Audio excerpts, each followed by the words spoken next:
Hi dear friend, कैसे हैं आप लोग। मैं रेनू यादव मेरे YouTube channel quick revision RY51 में आप सभी लोगों का स्वागत है। तो चलिए डियर फ्रेंड, हम लोग आज की अपनी क्लास स्टार्ट करते हैं। तो आप लोग हमारी पिछली कई क्लास से हमसे जुड़े हुए हैं, तो आप लोगों ने पढ़ा होगा कि हम लोगों ने हार्ट के बारे में यानी ह्यूमन ब्लड सर्कुलेटरी सिस्टम, मानव रक्त परिसंचरण तंत्र जो है उसमें से मैक्सिमम चीज़ों को पढ़ चुके हैं। कुछ ही है जिसको हम लोगों को पढ़ना बाकी है। तो उसमें से आज हम लोग क्या पढ़ेंगे, ECG यानी ECG क्या है, ECG से क्या क्या क्वेश्चन बनते हैं एग्जाम में, उसको क्लियर करेंगे। तो डियर फ्रेंड चलिए हम लोग पढ़ते हैं। और जैसा कि आप लोगों को पता है कि हम लोग पिछली क्लास में जो हार्ट के बारे में पढ़े हैं, हृदय के बारे में पढ़ चुके हैं, तो वहाँ पे तो डियर फ्रेंड आप लोग देखिए, यहाँ हम लोग समझ लेते हैं। तो हार्ट का रियल स्ट्रक्चर बनाना तो थोड़ा टफ होता है, चलिए हम लोग ऐसे ही समझ लेते हैं।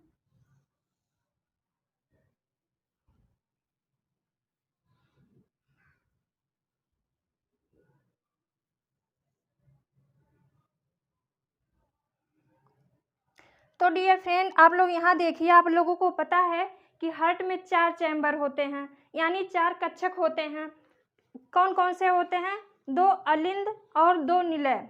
अलिंद को हम लोग क्या बोलते हैं, एट्रियम, एट्रियम या फिर आर्किल, और निलय को क्या बोलते हैं, वेंट्रिकल। तो डियर फ्रेंड यहाँ देखिए,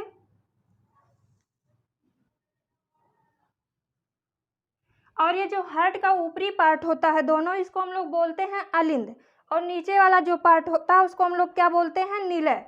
तो डियर फ्रेंड आप लोगों को हम पढ़ा चुके हैं कि जो अलिंद का राइट एट्रियम होता है यानी दायां अलिंद होता है, वहाँ से क्या होता है, यहीं से जो है हार्ट बीट जनरेट होती है, यानी इलेक्ट्रिकल हार्ट बीट जनरेट होती है। किसके द्वारा, यहाँ पर एक नोड लगा होता है, यहाँ पर एक नोड लगा होता है जिसको हम लोग क्या बोलते हैं, एसे नोड, एसे नोड। इसी के द्वारा जो है दायां अलिंद से हार्ट बीट जो होती है वो जनरेट होती है, यानी यहीं से हार्ट बीट का प्रारंभ होता है। तो डियर फ्रेंड यहाँ आप लोग समझ लीजिए कि एसे नोड का फुल फॉर्म क्या है, क्योंकि एग्जाम के लिए ये भी बहुत इम्पोर्टेंट है। तो क्या है, साइनो आरिकुलर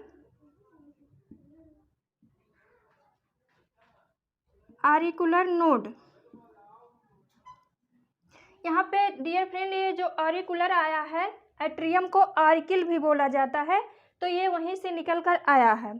फिर डियर फ्रेंड आप लोग जानते हैं कि जो एसे नोड होता है वही हार्ट बीट जनरेट करता है, लेकिन जब कोई हृदय में क्षति होती है तो उसकी जगह पे डॉक्टर की सलाह से क्या किया जाता है, एक आर्टिफिशियल एसे नोड लगाया जाता है। कहाँ पे, दायां अलिंद में। डियर फ्रेंड ये बहुत इंपॉर्टेंट है कि एसे नोड कहाँ लगा होता है, दायां अलिंद।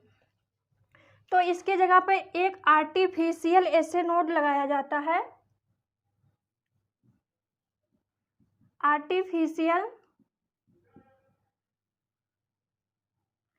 एसे नोड। इसको हम लोग क्या बोलते हैं, पेस मेकर। आर्टिफिशियल एसे नोड को क्या बोला जाता है, पेस मेकर।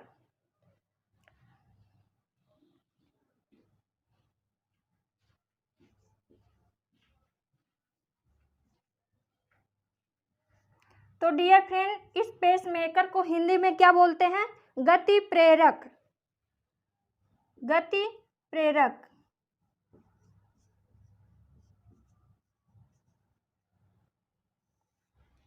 तो इतना आप लोगों ने समझ लिया कि पेस मेकर को क्या बोला जाता है, गति प्रेरक। और ये क्या होता है, एक आर्टिफिशियल नोड होता है। जब हार्ट में जो नोड पाया जाता है उसमें जब क्षति हो जाती है तो उसकी जगह पे ऐसे नोड लगाया जाता है, आर्टिफिशियल। तो डियर फ्रेंड यहीं से हार्ट बीट जनरेट होती है। तो अब हम लोग आगे समझते हैं कि हार्ट ये ECG जो होता है इसकी ज़रूरत कब पड़ती है। ECG जांच होती है डियर फ्रेंड, इलेक्ट्रोकार्डियोग्राम। इसका फुल फॉर्म क्या होता है, इलेक्ट्रोकार्डियोग्राम। तो डियर फ्रेंड यहाँ इलेक्ट्रो से क्या हुआ, इलेक्ट्रिकल। तो डियर फ्रेंड इलेक्ट्रो से क्या हुआ, electrical, electrical,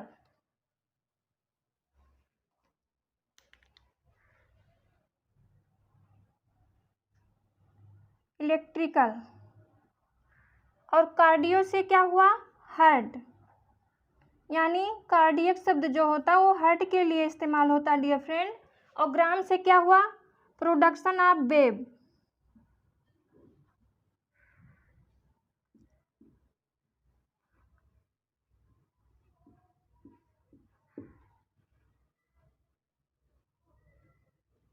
production of wave. तो डियर फ्रेंड अब हम लोग ईसीजी को क्लियर करते हैं कि ईसीजी क्या है, electrical heart production of wave. तो यहाँ डियर फ्रेंड देखिए ये जो फिगर बनाया गया है क्या है, ये वेव को दर्शाया गया है। मतलब ईसीजी जब जांच होती है, सामान्य जांच, तो उस समय जो हार्ट बीट जो होती हैं उसकी साइकिल को, वेव को किस टाइप की वेव जो है जनरेट होती हैं उनको देखिए यहाँ एक ग्राफ पे दर्शाया गया डियर फ्रेंड। तो डियर फ्रेंड यहाँ आप लोग कंफ्यूज मत होइएगा कि ईसीजी जो होते हैं क्या होता है, उसका फुल फॉर्म इलेक्ट्रोकार्डियोग्राम। लेकिन जो ये कॉपी दर्शाई जाती है, निकाली जाती है, मतलब पेपर पे प्रिंट होके आता है, उसको हम लोग बोलते हैं इलेक्ट्रोकार्डियोग्राफ, ग्राफ। तो डियर फ्रेंड यहाँ पर ग्राम और ग्राफ में आप लोग कंफ्यूज नहीं होइएगा। चलिए अब हम लोग इस ग्राफ को समझ लेते हैं। तो डियर फ्रेंड यहाँ आप लोग देख रहे हैं क्या है, यहाँ पर एक पी वेव दर्शाई गई है। ये किस चीज़ को प्रदर्शित कर रहा है, ये पी वेव जो है दायां अलिंद। और जैसा कि आप लोग जान चुके कि दाएं अलिंद से जो है हार्ट बीट जो होती हैं वो उत्पन्न होती हैं, यानी वहीं से इनिशिएट होती हैं। तो डियर फ्रेंड ये जो दायां अलिंद है उसके संकुचन को दर्शा रहा पी वेव। और डियर फ्रेंड आप लोग सोचिए कि हार्ट जब संकुचित होता है यानी सिकुड़ता है, उसी टाइम वो क्या करता है, ब्लड को पंप करता है। तो यहाँ पे जो है संकुचन की दशाएं ही दर्शाई गई हैं। देखिए आप लोग यहाँ दायां अलिंद के संकुचन, ये जो पी वेव है दायां अलिंद के संकुचन को दर्शा रहा है। और डियर फ्रेंड ये जो वी के आकार का बना हुआ है आप लोग यहाँ देख रहे हैं QRS, ये क्या है, QRS जो है ये वेंट्रिकल, वेंट्रिकल यानी निलय, जो है किसके निलय को, बायां निलय, बायां निलय के संकुचन, यानी हार्ट के जो बायां निलय होता है उसके संकुचन को ये प्रदर्शित कर रहा है QRS वेव। तो डियर फ्रेंड आप लोग पूछ सकते हैं कि ये इतना ऊंचा क्यों बनाया गया है। तो आप लोगों को पता है जो हार्ट का बायां निलय होता है वो क्या करता है, ब्लड को जो है हार्ट में सबसे ज़्यादा वर्क उसी को करना पड़ता है, यानी वो शुद्ध रक्त को क्या करता, पंप करता है। मतलब कि ये जो एट्रियम होते हैं, अलिंद होते हैं, ये क्या करते हैं, ये केवल ब्लड को रिसीव करते हैं, और निलय जो होता है ये पंप करता है, यानी इसको ज़्यादा वर्क करना पड़ता है, तो ज़्यादा तेज़ी से ये संकुचित होता है। इसीलिए इस वेव को देखिए QRS वेव को सबसे ऊंचा दर्शाया गया है। अब डियर फ्रेंड आप लोग यहाँ आ जाइए, ये टी वेव जो है ये किस चीज़ को दर्शा रहा है, ये जो निलय है ये निलय के पुनः ध्रुवण, यानी निलय जब पुनः संकुचित हो रहा है उस चीज़ को यहाँ पे दर्शाया गया है। डियर फ्रेंड ये जो क्या है दायां अलिंद, इसके संकुचन में लगभग 0.1 सेकेंड, 0.1 सेकेंड का समय लगता है। और QRS वेव जो ये जनरेट हैं इसमें कितना समय लगता है, बायां निलय के संकुचन में लगभग 0.3 सेकेंड का समय लगता है। और यहाँ पर देखिए डियर फ्रेंड टी वेव को दिखाया गया है।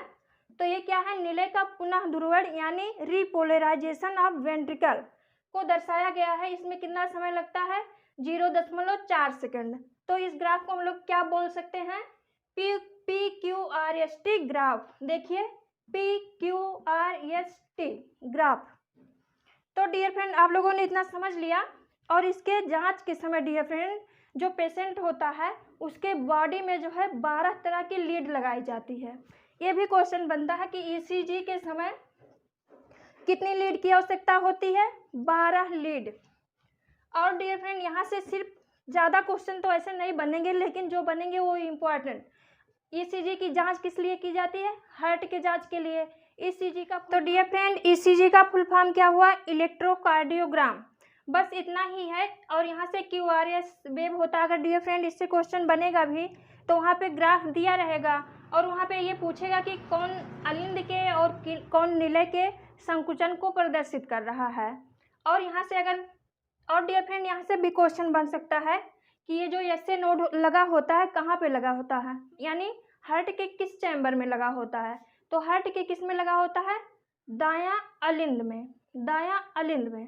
तो डियर फ्रेंड हम लोगों ने हार्ट के बारे में यानी ह्यूमन ब्लड सर्कुलेटरी सिस्टम में जितने भी इम्पॉर्टेंट टॉपिक हैं सबको कवर कर चुके हैं, वो भी ट्रिकी तरीके से और आसानी से आसान भाषा में। तो डियर फ्रेंड आप लोग अब क्या करेंगे? चैप्टर तो ख़त्म हो चुका है, अब आप लोग उससे रिलेटेड क्वेश्चन सॉल्व कर लीजिएगा, क्योंकि पढ़ने से कुछ नहीं होता जब तक कि क्वेश्चन ना सॉल्व किया जाए, यानी कन्फ्यूजन तो क्वेश्चन करने से ही आएगा। तो डियर फ्रेंड अगर आप लोग मेरे पास कमेंट करेंगे कि क्वेश्चन भी करवाया जाए जो इससे इम्पॉर्टेंट क्वेश्चन बनते हैं तो हम उसको भी करवाएंगे। वैसे ये चैप्टर ख़त्म हो चुका है, अब हम लोग क्या करेंगे? किसी अगले चैप्टर और इम्पॉर्टेंट टॉपिक के साथ पुनः मिलेंगे। तो डियर फ्रेंड बाय।